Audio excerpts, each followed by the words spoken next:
You want to know what modern gardening actually is? It's a subscription. You pay for the hose. You pay for the sprinkler system.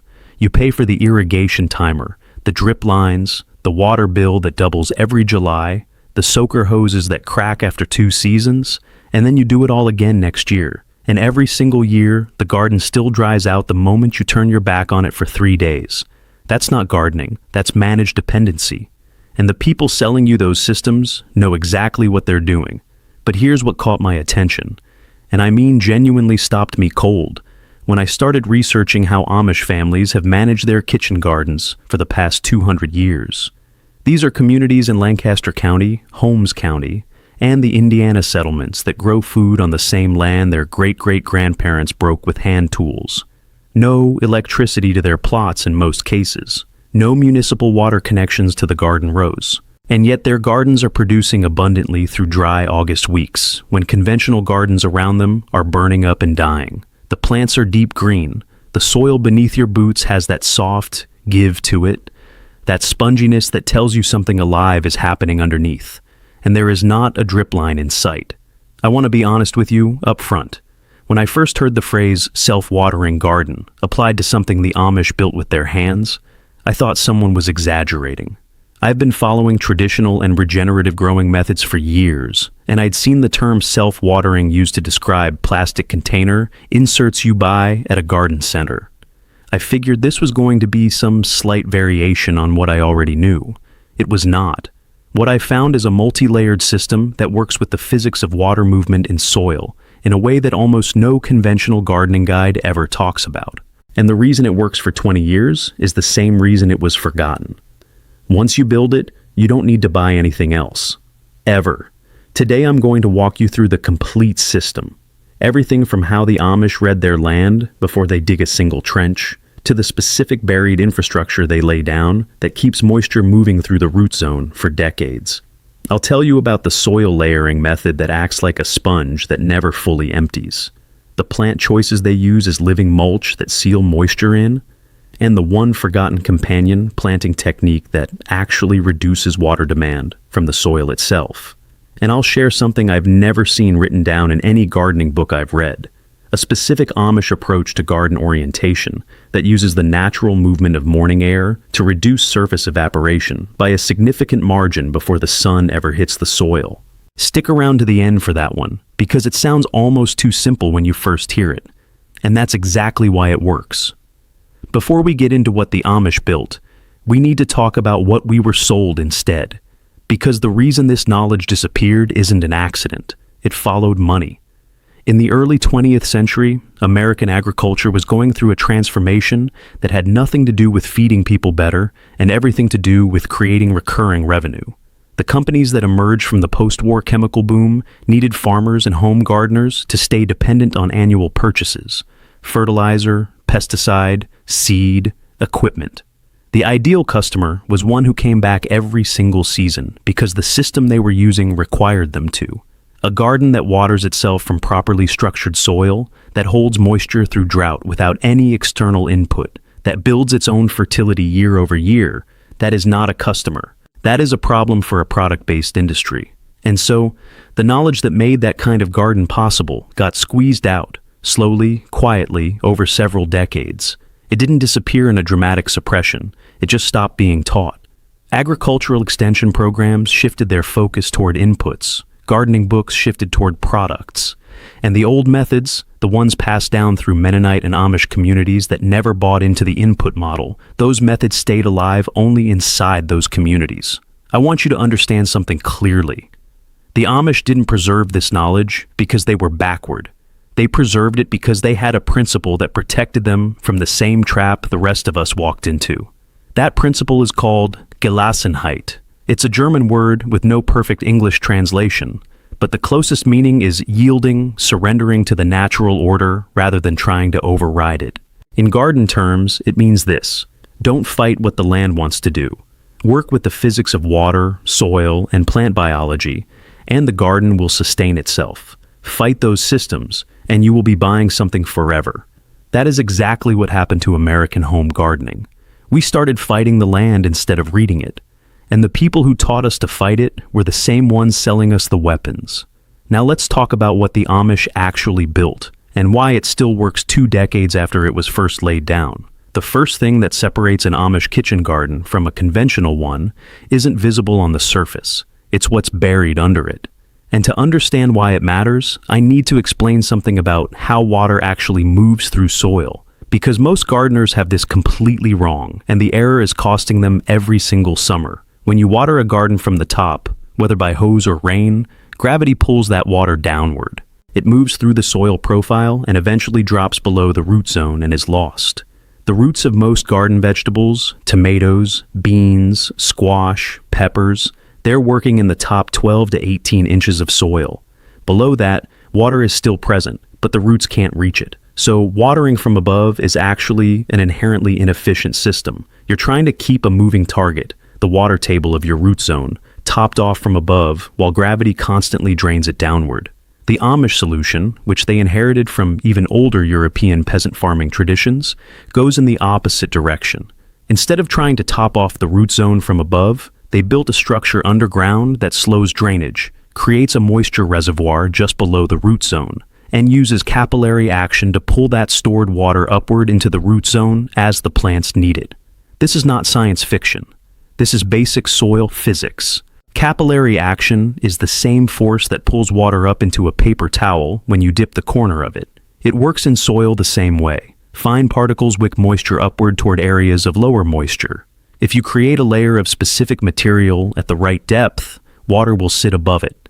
And as the root zone dries, capillary action will pull moisture upward from that reservoir to replace what was lost.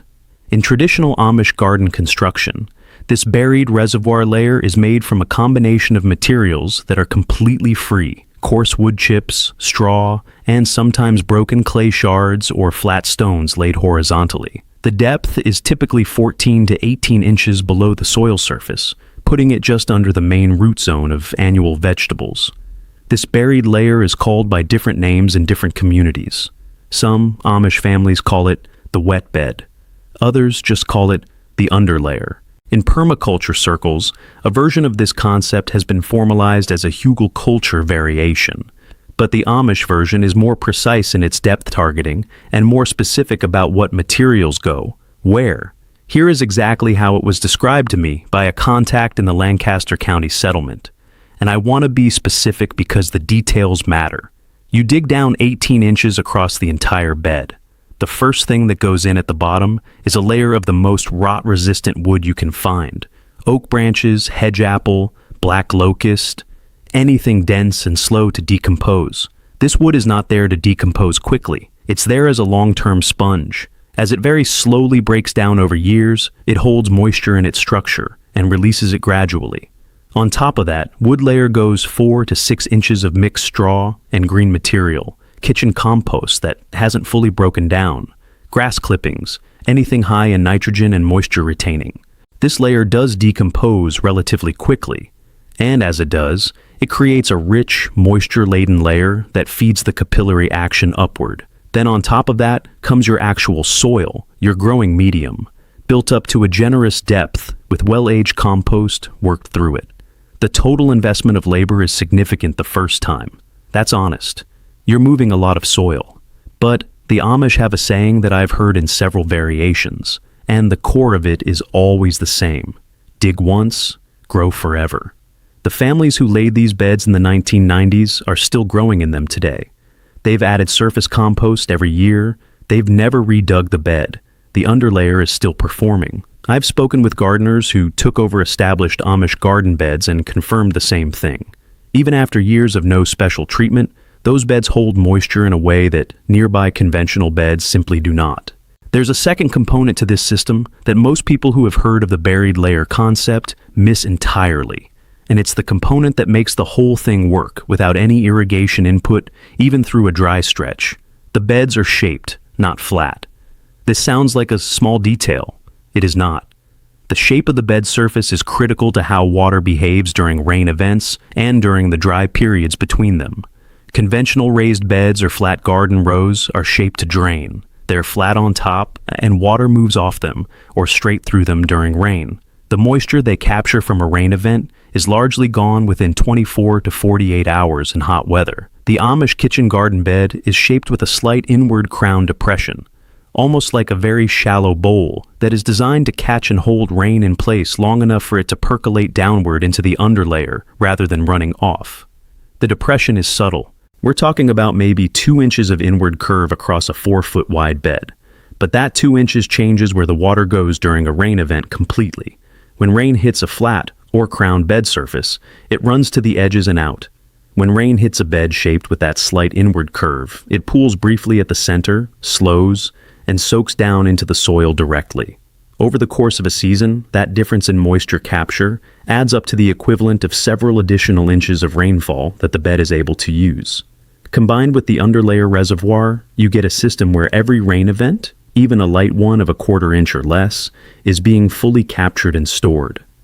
The garden is banking water instead of losing it.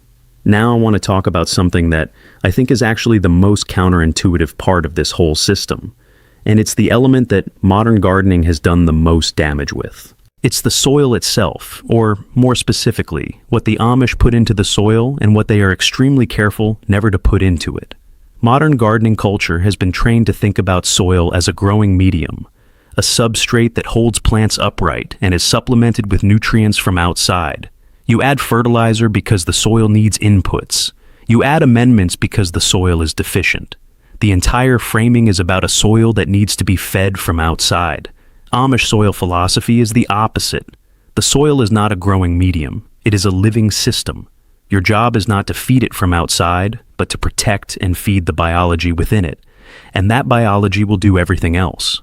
This matters for water retention in a way that is now very well documented in soil science research. Healthy, biologically active soil with high organic matter content and a thriving fungal network holds dramatically more water than dead or chemically managed soil. The mycorrhizal fungal networks that form an undisturbed, biologically rich soil create a web of fine filaments that hold water in their structure and shuttle it to plant roots on demand. A single teaspoon of healthy soil contains miles of these fungal threads. They are the plumbing of the garden, and every time you till, every time you apply a systemic fungicide, every time you drench the soil with synthetic fertilizer salts, you are cutting that plumbing. You are destroying the infrastructure that the garden uses to manage its own water. The Amish and traditional communities do not till their established beds. They don't turn the soil. They don't break the fungal networks. They add surface compost, and they let the earthworms and the soil biology pull it down. This is not laziness. It is deliberate protection of the system that makes the bed self-sustaining. The moment you understand that the fungal web in healthy soil is what allows a plant to access water from several feet away from its root zone, you understand why no-till is not just a nice-to-have principle. It is the difference between a garden that can handle a 2-week dry spell and one that needs water every 3 days. Here is the specific soil recipe that I've been able to piece together from multiple sources within Lancaster County and Holmes County Amish communities. And I want to be clear, this isn't a single unified standard because different families do it differently, but the core principle is consistent across all of them. Surface compost, minimum 2 inches, applied every fall before the beds go into their winter rest. This compost is always a mix of plant material and aged animal manure, usually horse and cow, composted for a full year before application. Never fresh, never synthetic. The combination of plant and animal material creates a diversity in the microbial population that single-source compost doesn't achieve. This top dressing is never dug in. It sits on the surface and the biology of the bed incorporates it over winter and spring. Underneath that surface layer, the growing soil in these established beds has accumulated decades of biological activity. The organic matter content in an old Amish garden bed can be 3 to 4 times higher than the surrounding soil. That organic matter is water. Not water in a liquid sense that you can pour out, but water in a bound sense that the soil, biology, and the plant roots can access. High organic matter soil doesn't just hold more water. It releases it more slowly, more steadily, and more precisely at the root zone than any drip irrigation system ever designed. This is what the agricultural industry doesn't want you to know, because the answer to drought resistance and water efficiency in a garden is not a more sophisticated irrigation product. It is healthy soil biology, and healthy soil biology is free. You build it with time, with compost, with not tilling, with not spraying. It builds itself if you stop destroying it. And once it's built, your garden waters itself. Let me take you now to something that surprised me more than almost anything else I found in this research, because it involves a plant most modern gardeners are actively told to remove. In traditional Amish kitchen gardens, the ground is almost never bare. Between rows, between plants, in the pathways between beds, there is almost always something low growing, something green, something alive. And it is almost always intentional. This is the living mulch system, and it does things for moisture retention that no inanimate mulch material can replicate. The specific plants used as living mulch in Amish gardens vary by region and family preference, but the most common in Pennsylvania and Ohio settlements are white clover, creeping thyme, and a specific low-growing chamomile that the older families call ground apple. Each of these plants shares a set of characteristics that make them ideal for the role. They grow low enough not to compete with the main vegetable crops for light. Their root systems are shallow enough not to compete significantly for water. Their canopy is dense enough to shade the soil surface, which is where water loss through evaporation happens. And critically, their root systems and the microbial communities associated with them actually improve the soil structure beneath them in a way that increases water infiltration and retention. The water retention effect of a living mulch is not the same as the effect of a dead mulch like wood chips or straw. And I want to explain the difference because it matters. Dead mulch reduces evaporation from the soil surface by shading it and blocking wind. That's the primary mechanism. It works.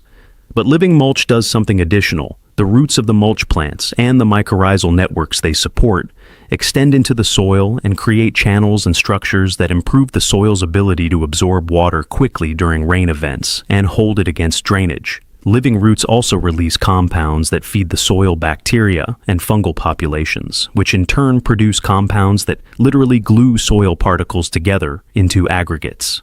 Those aggregates are what give healthy soil that spongy, crumbly texture.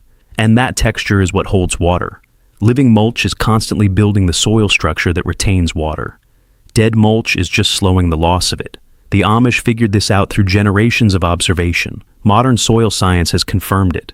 A 2019 study from Penn State's Agricultural Research Program found that plots with established living mulch between rows retained measurably more soil moisture during dry periods than plots with bare soil, or even with dead mulch cover. The difference was not small.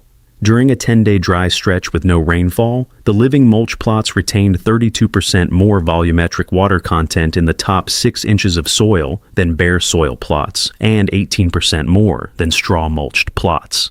Those numbers represent the difference between a garden that looks healthy and one that looks stressed after a week without rain. Now, white clover specifically has an additional role in the Amish system that has nothing to do with water and everything to do with something that reduces water demand indirectly. Clover fixes atmospheric nitrogen into the soil, feeding the bacterial communities that build organic matter, which in turn holds water. It's a loop. The living mulch feeds the biology builds the organic matter holds the water feeds the crops feed the family. Nothing purchased at any point in that loop. Here's where we get into companion planting as water management, which is a concept I've never seen discussed in any mainstream gardening resource. And I find that remarkable because it's one of the most elegant aspects of the Amish system. We tend to think about companion planting in terms of pest management. Basil with tomatoes to confuse aphids. Marigolds at the borders to deter nematodes. That's all real and useful. But the Amish use companion planting with an additional goal that is specifically about water. Certain plant combinations, when grown together in the right proportions and spacing, reduce overall water demand from the soil because they create a microclimate within the canopy that reduces heat and slows evaporation. This is called a humidity dome effect at the microscale, and it's something you can engineer deliberately into your garden design. The specific combination that comes up most consistently in my research is the classic Three Sisters planting used by Native American farmers long before European contact, but adapted by Amish families with modifications that improve its moisture conservation effect. The original Three Sisters are corn, beans, and squash. The corn grows tall and provides a structure for the beans to climb. The beans fix nitrogen. The squash sprawls at the base with its large leaves shading the soil. In the Amish adaptation, The squash variety chosen is specifically a large-leafed, vigorous type that covers ground very densely. And a fourth plant is added at the outer edges of the planting, borage. Borage is a deep-rooted herb with large, slightly hairy leaves. Its deep taproot draws moisture from well below the main root zone of the other crops and brings it to the surface through transpiration, which actually increases local humidity slightly around the plants. And its sprawling growth at the edges of the planting seals the outer boundary of the microclimate the combination creates. When you stand inside an established Amish Three Sisters planting in late July, you can feel the difference. The air between the plants is noticeably cooler and more humid than the air a few feet away in open ground. That microclimate is reducing the rate at which the soil beneath the planting loses moisture to evaporation. It's not a dramatic effect on any single day, but across an entire growing season, a planting that loses 30% less soil moisture to evaporation requires 30% less water to maintain the same level of plant hydration. Over a 20-year garden life, that is an enormous difference in total water use. I want to talk now about something very specific that I promised at the beginning, the garden orientation technique that uses morning air movement to reduce surface evaporation before the sun even rises fully. This is the detail that I've never seen written down anywhere, and I want to explain both the practice and the physics behind it, because when you understand why it works, it stops seeming like folklore and starts seeming like precision engineering. In Lancaster County, the older established Amish homesteads position their kitchen gardens almost universally, with the long axis of the garden running roughly east to west, not north to south, the way most gardening guides recommend for maximum sun exposure to all rows equally, east to west. And the reasoning given in conversation is usually something simple like, "That's how grandmother laid it out," or "The land likes it that way." But when you ask more specific questions, the deeper logic starts to emerge. In the morning, before the sun is high enough to heat the soil significantly, cool air tends to move in from the east, following the temperature gradient created as the sun rises. This morning air movement, subtle as it is, creates a light airflow across the garden surface. If your garden rows run north to south, that morning airflow travels along the length of your rows, moving air over exposed soil between the rows and carrying moisture away with it. It's essentially a very gentle but constant drying effect during the coolest part of the day when you'd most want to retain surface moisture from overnight. If your garden rows run east to west, the same morning airflow hits the rows perpendicular. The plants themselves act as a windbreak. The air hits the row of vegetation and is slowed, directed upward over the canopy rather than down between the rows where the soil is. The soil between rows stays calmer, more still, and loses measurably less moisture to the early morning air movement. The difference in soil moisture retention by mid-morning can be significant in a garden with many rows because the effect compounds across every row in the garden. This is not a dramatic intervention. It doesn't move water from one place to another. It simply slows the rate of loss during the window when loss is most preventable. But in a system designed to never need external irrigation, slowing loss is everything. Every percentage point of moisture retained is moisture that doesn't need to be replaced. And in a dry stretch, those percentage points are what keep plants alive. The Amish didn't derive this from fluid dynamics textbooks. They derived it from watching. Generations of watching what the garden does at different times of day, in different seasons, with different orientations. That observational knowledge is what the industrial gardening model can't package and sell. So, it was never marketed to you. But it works. Let me walk you now through what this looks like as a complete system, because I want you to be able to actually build this, not just understand it conceptually. Start with your site selection. You want a location that gets full sun for most of the day but has some shelter from the west, because afternoon western sun is the most intense and drives the most evaporation. A fence, a hedge, or even a row of Jerusalem artichokes on the western edge of the garden creates that afternoon shade buffer and drops the evaporative load significantly. Orientation, as we discussed, runs the long axis of your beds east to west. If your site doesn't allow for perfect east-west alignment, get as close as you can. Within 30 degrees of east-west will still give you most of the benefit. Bed construction. Mark out your beds 4 feet wide maximum. 4 feet is the width at which you can reach the center of the bed from either side without stepping into it. Never stepping into the bed is critical because compacted soil loses its structure, And soil structure is what holds water. The beds can be as long as your space allows. Dig down 18 inches. Set the removed soil to the side. At the bottom of the trench, lay your dense, slow-rotting wood material. Branches, logs, stumps if you can split them. Oak, black locust, Osage orange, any dense hardwood that resists rot. Fill the bottom 4 to 6 inches of the trench with this material. On top of the wood, lay your nitrogen-rich green layer. This is where you pile in the freshish compost, the kitchen scraps that have been sitting for a few months, the grass clippings, the pulled weeds before they've gone to seed, the straw that has some manure already mixed into it from the barn or the chicken coop. This layer should be another 4 to 6 inches. Now fill the rest of the trench with your best growing soil mixed with well-aged compost at roughly 1 part compost to 2 parts soil. You'll find the surface of your bed is now slightly higher than the surrounding ground, which is fine. Then shape the top surface with that slight inward bowl depression we talked about, just enough to catch rain at the center and slow its movement downward into the bed rather than off the edges. Plant your living mulch between rows immediately. Don't wait until the crops establish. White clover seed broadcast between the rows, right at planting time, will germinate within a week in warm soil and immediately begin its work of protecting and building the soil surface. In the main growing area, plant your Three Sisters combination with the borage at the outer edges of each cluster if you're growing the moisture conservation companion planting. For beds with other crops, apply 2 to 3 inches of your best compost directly to the soil surface before planting, and then mulch with straw or wood chips on top of that, for additional evaporation suppression until the living mulch fills in. The first season, you will still need to water this garden during extended dry spells, because the underlayer system takes 1 to 2 full seasons to fully establish its moisture dynamics as the buried material begins to settle and interact with soil biology. Expect to water perhaps half as much as a conventional garden in the first season. By the second season, that number drops significantly. By the third season, most people who have built this system report watering only during truly exceptional drought conditions, a stretch of 3 or more weeks with no rainfall during the hottest part of summer.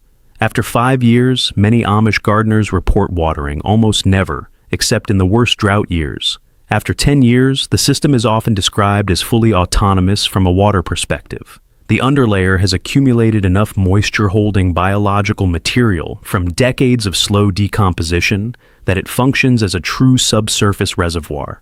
The soil biology is so well established that the mycorrhizal network is moving water through the root zone far more efficiently than any irrigation system could, and the surface living mulch and companion planting canopy have reduced evaporative loss to a fraction of what bare soil would experience.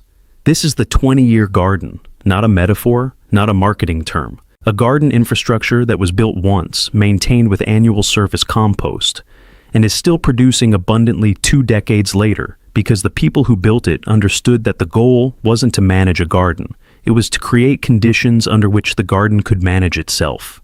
Now I want to address the question I know some of you are already asking because it's a fair one. Is this realistic for a standard suburban backyard? Can someone who doesn't have the land, the tools, and the community support structure of an Amish homestead actually build and maintain this kind of system? The honest answer is yes, but with 2 caveats. The first is labor. Building the underlayer beds is hard physical work. If you have a family or a community to do it with you, the way Amish barn-raising culture approaches large shared tasks, you can build a full garden's worth of beds in a weekend. Doing it alone takes longer. There's no way around the initial dig. But you don't have to do every bed at once. 1 bed built properly this season, another next season.